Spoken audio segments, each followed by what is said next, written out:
আমাদের ধরো হচ্ছে আমরা এর আগে দেখছি আমরা যে দুইটা রেখা কখন লম্ব হয়, দুইটা রেখা লম্ব হওয়ার শর্ত কি, এবং একটা রেখা লম্ব, ধরো একটা রেখা দেওয়া আছে তার লম্ব রেখার সমীকরণ আমরা কিভাবে বের করি, এই টপিকগুলো আমরা দেখছিলাম, এই টাইপের প্রবলেম আমরা সলভ করছিলাম, তাই না?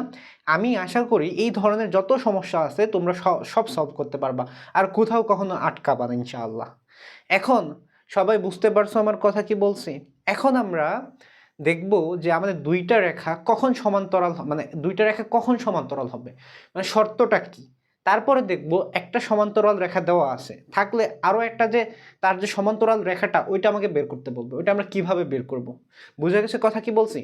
তার আগে আমরা তো দেখছিলাম, তাই না, আমরা কি দেখছিলাম যে আমাদের দুইটা রেখার মধ্যবর্তী কোণ কি ছিল, কোণের সূত্রটা কি ছিল, tan θ equal to plus minus m1 minus m2 divide by 1 plus m1 m2, যেখানে এমন হচ্ছে আমরা বড় ঢালটাকে আগে এমন ধরি, ঠিক আছে? তো এইটা ছিল দুইটা রেখার মধ্যবর্তী কোণ বের করার সূত্র।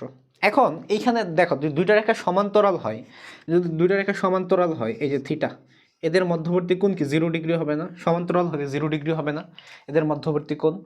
তাহলে আমি এই যে tan থিটা যদি এখানে বসায় দিই, দেখো আমি যদি tan থিটা বসাই, তো tan থিটার জায়গায় 0 বসাইলে আমরা পাচ্ছি plus minus m1 minus m2 divide by 1 plus m1 into m2। তো এখন এই tan 0 মান তো 0, plus minus m1 minus m2 1 plus m1 into m2, cross গুণন করলে আমরা পাবো m1 minus m2 equal to 0, আমরা পাবো m1 ইকুয়াল টু m2। এটা হচ্ছে শর্ত। অর্থাৎ যদি আমাদের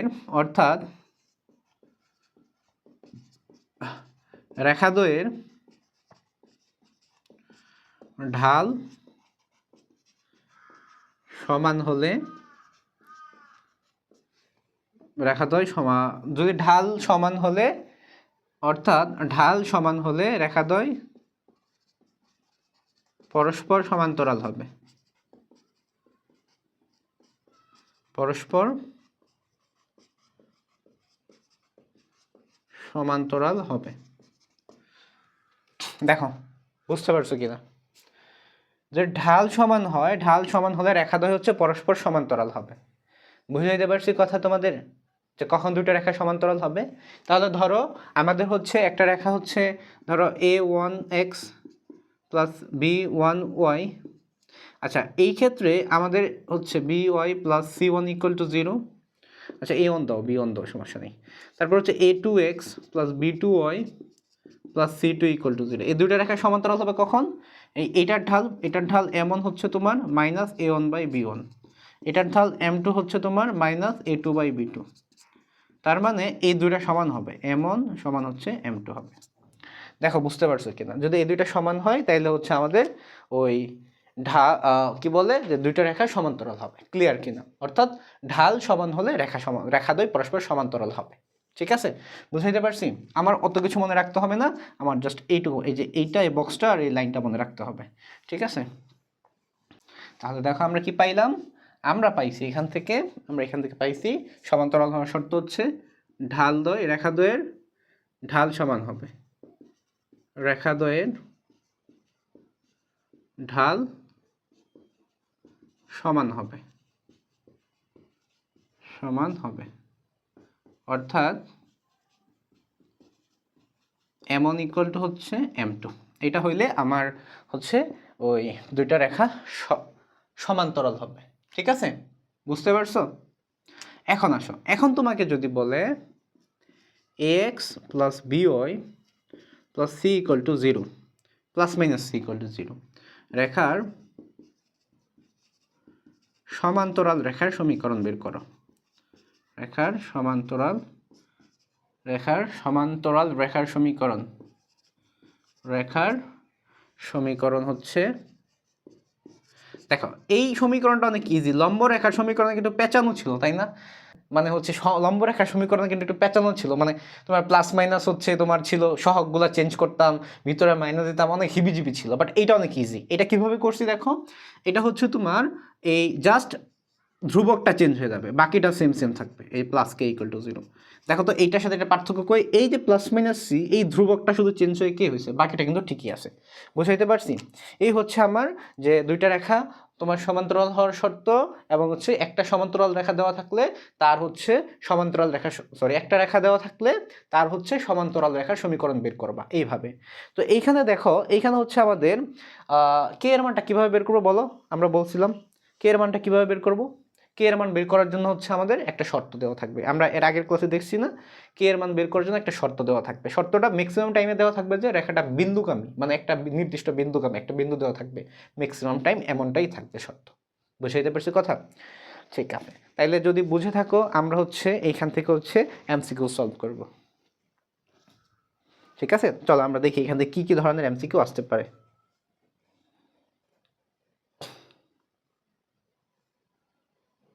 ওকে, দেখো শুরুতে যেটা তোমরা দেখতে পাচ্ছ, আমাকে বলছে 2x plus 3y plus 4 equal to 0। এই যে আমাদের সমান্তরাল রেখাটা আছে না, সরি এই রেখাটা আছে না, এটা সমান্তরাল রেখার সমীকরণ বের করতে বলছে। দেখো এটা সমান্তরাল রেখার সমীকরণ 2x প্লাস 3y, শুধু ধ্রুবকটা change, plus k equal to 0। এখন এই কে এর মানটা বের করবো। দেখো এই সমান্তরাল রেখাটা 1 2 বিন্দুগামী বলছে, তো x আর y জায়গায় বসায় দাও মান, 2 into 1 plus 3 into 2 plus k equal to 0। 2 আর 6 8, কে হচ্ছে ওই পাশে নিলে -8, কে এর মানটা নিয়ে এখানে বসাও, 2x plus 3y minus 8 equal to 0। দেখো তো এটা আনসার কোনটা হবে? 2x plus 3y minus 8। এটার আনসারটা হচ্ছে ঘ, 4 নম্বরটা। দেখো বুঝছো কিনা, বুঝতে পারছো? আমি আশা করি বুঝছো, অনেক সহজ এটা। হ্যাঁ, পরেরটা দেখো, সেম কুয়েশন, পরেরটাও সেম কুয়েশন। দেখো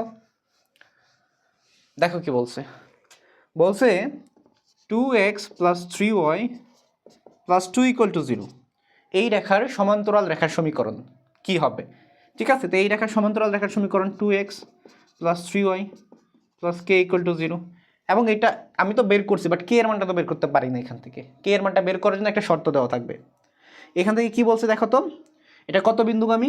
0 -1 বিন্দুগামী, তাই না? বসায় দাও, 2 into 0 plus 3 into -1 plus k equal to 0। তাহলে 0 থাকে, এটা -3 প্লাস কে ইকুয়াল টু 0, কে এর মান হচ্ছে 3 থাকে।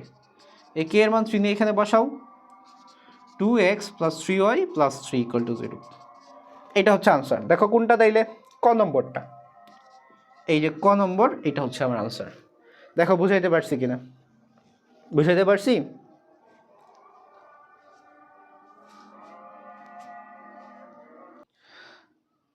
আচ্ছা এখন দেখো যে প্রশ্নটা তোমরা দেখতে পাচ্ছ, আমাকে বলছে, দেখো কি বলছে, আমাকে বলছে ধরো দুইটা রেখা আছে 8x minus by minus 9 equal to 0 এবং 4x plus 3y plus 2 equal to 0।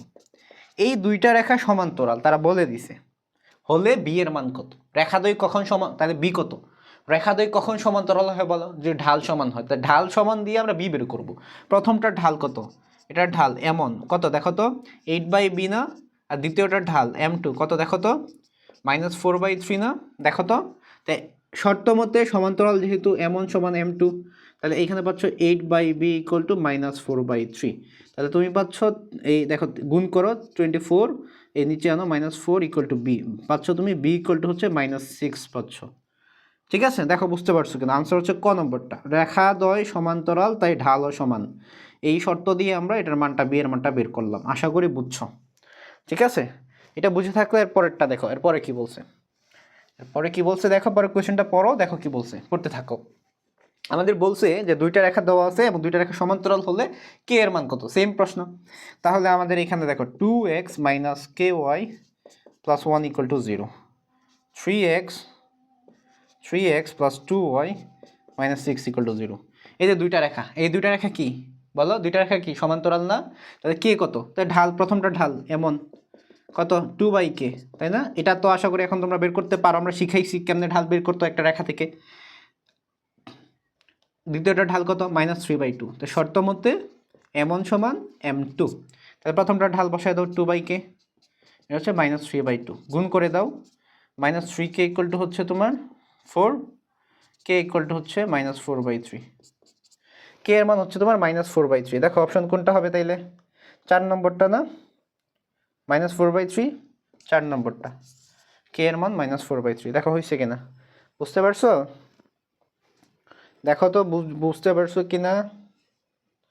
ওকে, আমরা আরেকটা সলভ করি। হ্যাঁ, দেখো এটা যেটা কোয়েশ্চেন তোমরা দেখতে পাচ্ছ, কি দেখতে পাচ্ছ? দেখো kx + 3y + 1, kx + 3y + 1 = 0। এটা একটা রেখা, y = 3x + 5 একটু রেখা। বলছে রেখা দুই পরস্পর সমান্তরাল। তাহলে কখন সমান্তরাল হবে? ঢাল সমান, m1 হচ্ছে তোমার এটা -k/3, m2 হচ্ছে m2 ঢাল হচ্ছে 3। দুইটা রেখা যদি সমান্তরাল হয় ঢালও সমান হবে। তো শর্ত মতে m1 = m2, তাহলে -k/3 = হচ্ছে তোমার 3। তাহলে -k = 9 and k = হচ্ছে -9। তাহলে আনসার কোনটা হবে? ক নম্বরটা, ক। k = হচ্ছে -9। দেখো বুঝাইতে পারছি কিনা? বুঝাইতে পারছি? বুঝছো কিনা আমাকে বলো। আশা করি তোমরা এটা বুঝতে পারছো, ঠিক আছে? তোমরা এটা বুঝতে পারছো আশা করি। আমি আরও একটা কোয়েশন সলভ করতেছি এই টাইপের। দেখো কি বলছে, তোমরা যেটা দেখতে পাচ্ছ, দেখো বলছে এ এর কোন মানের জন্য রেখাটা ওই রেখার সমান্তরাল হবে। আচ্ছা, ভালো কথা। তাহলে আমি একটু রেখাটা লিখি। কি বলছে দেখো, a - 1 × x plus a + 1 × y -7 = 0। এই রেখাটা কার সমান্তরাল হবে? 3x + 5y, এই পাশে নিয়ে এসে বললাম +7 = 0। এটা সমান্তরাল হবে এ এর কোন মানের জন্য। তাহলে প্রথমটা ঢাল বের করো, m1 = m2 দিয়া। প্রথমটা ঢাল -a - 1/a + 1, আর m2 আসো, m2 ঢাল -3/5। বোথ সাইড থেকে মাইনাস মাইনাস ক্যান্সেল হয়ে যাবে, কেটে দিলাম। ক্রস গুণন করে দাও, 5a - 5 = 3a + 3। এক পাশে নিয়ে আসো, এই পাশে নিয়ে আসো, এই পাশে নিয়ে আসলে 2a হবে, এটার ওই পাশে নিলে 8 হবে। a = হচ্ছে 4, a = হচ্ছে 4। অপশন হচ্ছে ছোট গ, 4 আনসার। দেখো বুঝতে পারছো কিনা, বুঝা গেছে এটা? দেখো বুঝতে পারছো এটা? ওকে, ঠিক আছে। এখন দেখো আমরা পরে যে টপিকটা দেখব সেটা হচ্ছে, দেখো সমান্তরাল মানে দুইটা রেখা অভিন্ন হবে, একই হবে। দুইটা রেখা অভিন্ন হওয়ার শর্ত, দুইটি রেখা অভিন্ন বা একই হওয়ার শর্ত। এটা অনেকটা হচ্ছে তোমার, এটা অনেকটা সমান্তরাল, যে সমান্তরাল হওয়ার শর্ত এটার কাছাকাছি। আমি তোমার একটু দেখাই। দেখো a1x + b1y + c1 = 0, a2x + b2y + c2 = 0। এই যে দুইটা রেখা, এটা সমান্তরাল হবে যদি এদের ঢাল সমান হয়।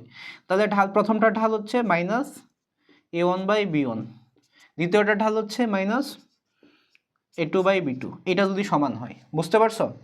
এটা হচ্ছে তোমার যে সমান্তরাল হবে। এখন সমান্তরাল হওয়া মানে কি? এই যে এইটা আর এইটা, এই দেখো এই সমান্তরাল, তাই না? আর অভিন্ন হওয়া মানে কি? অভিন্ন হওয়া মানে কি বলতো?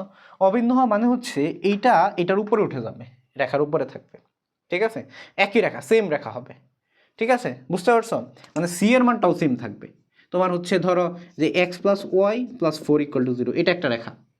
2x + 2y + 8 = 0, এটা একটা রেখা। এটা অভিন্ন রেখা। বাট এটা তোমার এটা কি সমান্তরাল? দেখো তো প্রথমটা ঢাল কত? -1 না, দ্বিতীয়টা ঢাল -1। হ্যাঁ, সমান্তরাল এবং একই সাথে অভিন্ন, মানে সেম রেখা। কিন্তু তোমার এই রেখাটা যদি দেখো, x + y + 4 = 0, x + y + 8 = 0, এদের ঢাল সমান, কিন্তু তারা দেখো ঢাল সমান না দুইটার, এটার -1 এটার -1, কিন্তু তারা অভিন্ন বা একই রেখা না, আলাদা আলাদা রেখা, কারণ তাদের ধ্রুবকগুলা ভিন্ন। তাহলে বুঝতে পারছো অভিন্ন আর সমান্তরালের পার্থক্য? বুঝতে পারছো? তাহলে আসলে আমার রেখা যদি অভিন্ন হয় ওটা সমান্তরালও হতে পারে। বাট একটা রেখা সমান্তরাল হইলে, মানে যদি তোমার সমান্তরাল হয় মানে যদি ধ্রুবকটা ভিন্ন থাকে আর কি, ওইটা কিন্তু আর একই হবে না। একই হইলে সব সমান হইতে হবে। এই a1, এই হচ্ছে তোমার b1, এখানে হচ্ছে c, এই a2 b2 c, এটা c1 c2 সব সমান হইতে হবে। বুঝাইতে পারছি কথা? কখন অভিন্ন হবে? তো অভিন্নর কেসটা, শর্তটা যদি আমরা দেখি, অভিন্ন হওয়ার শর্ত হচ্ছে, ধরা দুইটা রেখা হচ্ছে a1x plus b1y plus c1 equal to 0, a2x plus b2y plus c2 equal to 0। এই দুটো রেখা অভিন্ন হবে যদি তাদের সমজাতীয় পদগুলোর অনুপাত সমান হয়, a1/a2, b1/b2, c1/c2 হয়। এই শর্ত যদি মানে তাহলে আমার দুইটা রেখা অভিন্ন বা একই হবে। আমি তোমাদেরকে বুঝাইতে পারলাম কিনা দেখো, দুইটা রেখা অভিন্ন বা একই হওয়ার শর্ত হচ্ছে এইটা। ক্লিয়ার কথা? ঠিক আছে, ওকে। কোয়েশ্চেন যেটা দেখতে পাচ্ছ, দেখো কি বলছে, কোয়েশ্চেনটা দেখো কি বলছে। বলছে 2x প্লাস 3y, আচ্ছা আমি এক পাশে নিয়ে আসি, -7 ইকুয়াল টু 0। এটা একটা রেখা। 3ax minus 5by plus 15 equal to 0। এটা আরও একটা রেখা। এই দুইটা রেখা অভিন্ন বা একই সরল রেখা প্রকাশ করলে ধ্রুবক এ এর মান কত, এখান থেকে এর মানটা বের করবে। শর্ত কি? এটা শর্ত। তাহলে আমরা লিখে ফেলি সমজাতীয় পদগুলোর অনুপাত সমান হবে 2/3, আচ্ছা আমি একটু এই পাশ থেকে লিখি, আমার জায়গা হবে না, হ্যাঁ। 2/3a সমান হচ্ছে 3/-5b সমান হচ্ছে -7/15। এই যে এটা আমার কার মান বের করতে বলছে? শুধু এর মান বের করতে বলছে না। তাহলে আমি এই ফার্স্টেরটা আর থার্ড এই দুইটা নিব, দুইটা নিয়ে আমরা এর মান বের করবো। 2/3a equal to -7/15। তাহলে আমরা পাচ্ছি তোমার এখান থেকে গুণ করে দাও, ক্রস গুণন করে দাও, 30/321 মাইনাস ইকুয়াল টু হচ্ছে এটা পাই। ঠিক আছে, তো এইখানে হচ্ছে তোমার একটু কাটাকাটি করে ছোট করা যায়, তাই না? আমরা একটু ছোট করে ফেলি, 3 দিয়ে ভাগ যায়। তাহলে উপর হচ্ছে 10 -10, নিচে হচ্ছে 7। অপশন কোনটা দেখো তো? -10/7, খ নম্বরটা। তাই অভিন্নর কনসেপ্টটা বুঝাইতে পারছি তোমাদের, কখন দুইটা রেখা অভিন্ন বা একই হবে। আমি কনসেপ্টটা কি তোমাদের বুঝাইতে পারছি বলো? যদি সমস্যা থাকে তাহলে হচ্ছে তোমরা কয়েকবার দেখবা, যতবার না সব মানে তুমি যতবার হচ্ছে ধরো সমস্যার সমাধান করতে পারতেছো না, বুঝতেছো না, ততবার তুমি দেখবা। বুঝতে পারছো? আর আমার সাথে সাথে হচ্ছে ক্লাসগুলো দেখার সাথে সাথে হচ্ছে যে আমি যে কোয়েশনগুলো সলভ করাচ্ছি এগুলো তোমরা নিজে নিজে একটু প্র্যাকটিস করে, এখন তো বোঝাচ্ছি ঠিক আছে, একটু তারপরেও নিজে নিজে একটু খাতাই করে প্র্যাকটিস করার ট্রাই করবা। আমি তোমাদেরকে যেগুলো পড়াচ্ছি শুধুমাত্র যদি এই কয়টা এমসিকিউ দেখে যাও তাও সব কমন পড়বে। আলাদা প্রেশার নেওয়ার কোনো দরকারই নাই, এইখানে এমসিকিউ নেওয়ার কোনো প্রেশার নেওয়ার দরকারই নাই, জাস্ট এনাফ। আমি যেগুলো করাচ্ছি এগুলো তোমাদের জন্য এনাফ বোর্ড এক্সামের জন্য। আমার কথা বুঝাইতে পারছি তোমাদের? আমরা আরও একটা কনসেপ্ট এখন দেখব, সেটা হচ্ছে ধরো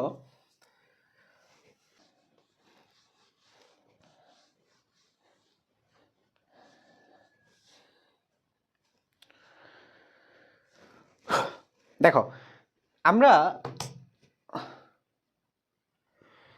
এখন আমরা যে জিনিসটা দেখব সেটা হচ্ছে রেখার ছেদবিন্দু আমরা কেমনে বের করতাম। ধরো এই যে দুইটা রেখা, ঠিক আছে, দুইটা রেখা ছেদবিন্দু আমরা কেমনে বের করতাম? সমাধান করে বের করতাম না? প্রতিস্থাপন করতে পারতাম, অপনয়ন করতে পারতাম, বজ্রগুণন পদ্ধতি করতে পারতাম, তাই না? এখন আমি যদি তোমাকে যদি বলি এই যে আরও একটা রেখা, তিনটা রেখা ছেদবিন্দু, মানে একই বিন্দু দিয়ে গেছে, তিনটা রেখা সমবিন্দু হয়েছে, সেম বিন্দুতে গেছে। এখন এই বিন্দুটা যদি আমি সমাধান করতে চাই, মানে এই তিনটা রেখা সমবিন্দু হবে কিনা, একটা বিন্দু দিয়ে যাবে কিনা, তিনটা রেখা সমাধান করার প্রসেসটা ভিন্ন। বাট এইখানে আসলে আমার যে জিনিসটা জিজ্ঞেস করবে যে এই তিনটা রেখা সমবিন্দু হবে কিনা, এটা বুঝতে পারছো? আমার বিন্দু বের করতে হবে না, জাস্ট আমার শর্তটা জানতে হবে তিনটা রেখা সমবিন্দু হয় কিনা, মানে একটা বিন্দুতে যায় কিনা। বুঝা গেছে কথা? ওইটা আমরা বের করবো। শর্ত কি? ধরো আমাদের এখন আমরা দেখবো হচ্ছে তোমার তিনটি রেখা সমবিন্দু হওয়ার শর্ত, সমবিন্দু হওয়ার শর্ত।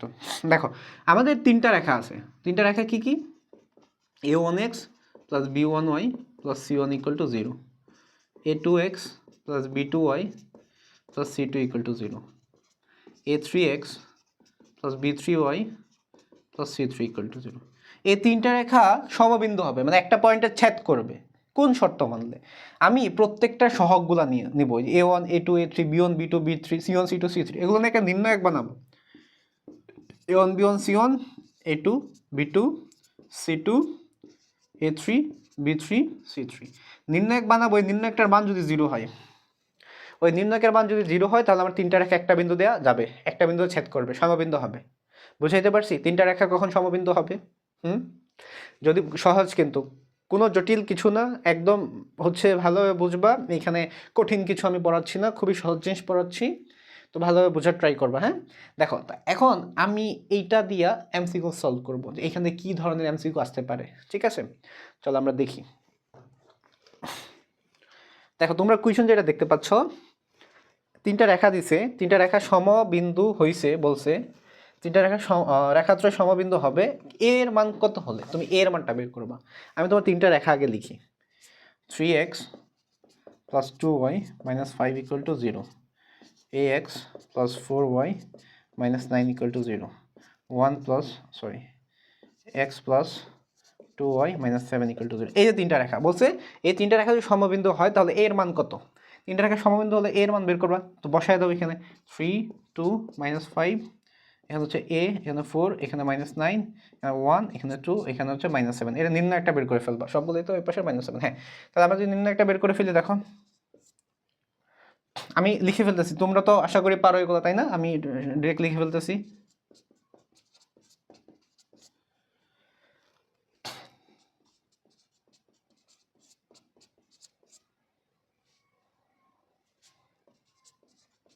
ওকে, এখন হিসাব করো এটা। হ্যাঁ, এটা -7, এটা হিসাব করো, দেখো কত হয়।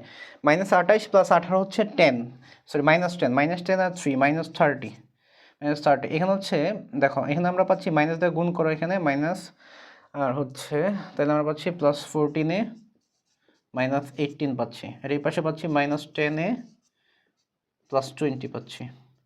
শর্ত মতে এটা কত হবে? এটা ইকুয়াল টু 0 হবে, তাই না? যেহেতু সমবিন্দু হয়েছে তারা বলে দিছে। এখন দেখো 14a আর 10a থাকে হচ্ছে আমাদের 4a, 18 আর 30 48, 48 থেকে 20 গেলে হচ্ছে আমাদের -28 ইকুয়াল টু 0। তাহলে 4a ইকুয়াল টু হচ্ছে 28 আর a ইকুয়াল টু আমরা পাচ্ছি 7। দেখো a ইকুয়াল টু পাচ্ছি হচ্ছে 7, 7 কোথায়, ক নম্বরটা? আনসার হচ্ছে ক, 7 আনসার। দেখো আমি তোমাদের সমবিন্দু হওয়ার শর্ত বুঝাইতে পারছি কিনা? বুঝাইতে পারছি তোমাদের, যে তিনটা রেখা আমাদের কখন সমবিন্দু হবে এবং সমবিন্দু হইলে এইখান থেকে কি ধরনের এমসিকিউ আসতে পারে।